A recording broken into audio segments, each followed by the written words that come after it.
Allahu Akbar. Allah. Astagfirullah. Allah, Allah.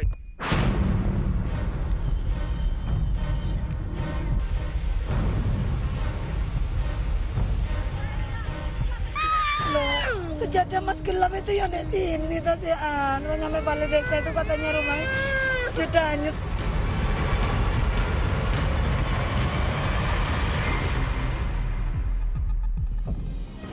Bencana Semeru jadi duka di penghujung tahun. Pasca bencana, Presiden Jokowi meninjau langsung ke lokasi. Selain berfokus terhadap tanggap darurat setelah bencana terjadi, bagaimana sistem peringatan dini yang harus dievaluasi pemerintah, terutama bagi Indonesia yang berada di bentangan cincin api. Kami ulas lebih dalam bersama saya, Friska Clarissa.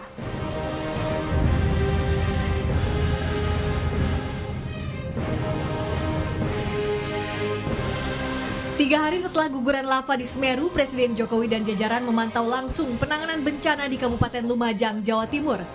Terutama kesiapan posko terpadu dalam menangani para warga terdampak. Jam 3 sore itu kejadian abu vulkanik. Hujan dulu. Hujan debu. Hujan, enggak hujan air. Enggak, Yang itu hujan air, Pak. hujan abu yang gelap nih, Pak. Hujan abu. Iya, bikin panik. Hujan abu gelap, Jam pinten gelap. Ibu? Jam 3. 3 sore. Iya.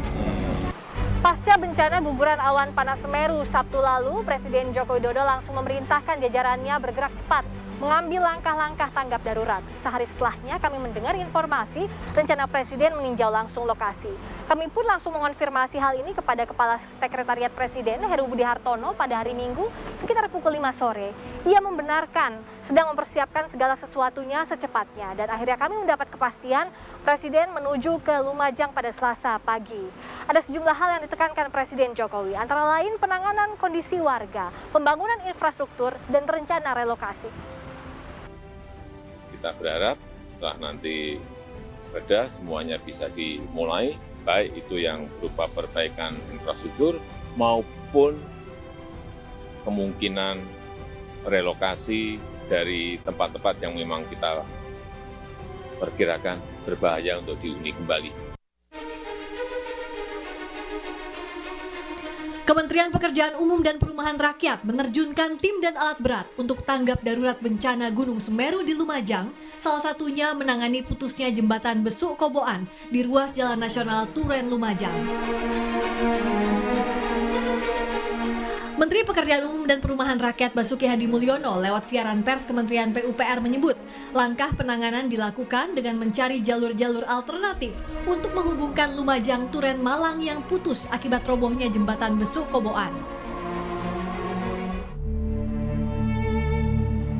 Penanganan pasca bencana sudah jadi kewajiban negara, tetapi yang paling utama pembenahan mitigasi dalam mengurangi risiko bencana, diantaranya membenahi sistem peringatan dini. Dalam guguran lava di Semeru, sejumlah warga menyebut informasi peringatan dini tidak sampai. Sementara Pusat Vulkanologi dan Mitigasi Bencana Geologi memastikan informasi peningkatan aktivitas Semeru telah disampaikan jauh-jauh hari sejak 1 Desember. Karena kita tidak bisa menentukan kapan akan terjadi, tetapi kita bisa melihat pada saat ada getaran-getaran kemudian kita cek awan panas itu terjadi, langsung kita laporkan.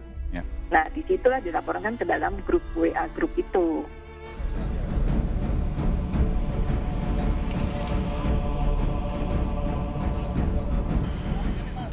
Sampainya edukasi bagi warga sangat penting, mulai dari potensi bencana hingga tempat mana yang harus dituju dan dihindari saat bencana terjadi.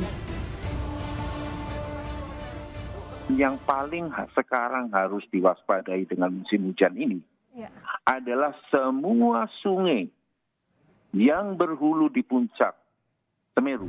Sistem peringatan dini diatur dalam Undang-Undang Nomor 24 Tahun 2007 tentang penanggulangan bencana. Antara lain pengamatan gejala bencana, dilanjutkan analisis hasil pengamatan gejala bencana, lalu pengambilan keputusan oleh pihak yang berwenang. Ditindaklanjuti dengan penyebarluasan informasi tentang peringatan bencana agar bisa sampai ke tahap pengambilan tindakan oleh masyarakat. Namun seperti diakui pemerintah dari laman resmi BNPB, implementasi dalam 5 tahapan peringatan dini itu mengalami tantangan di lapangan.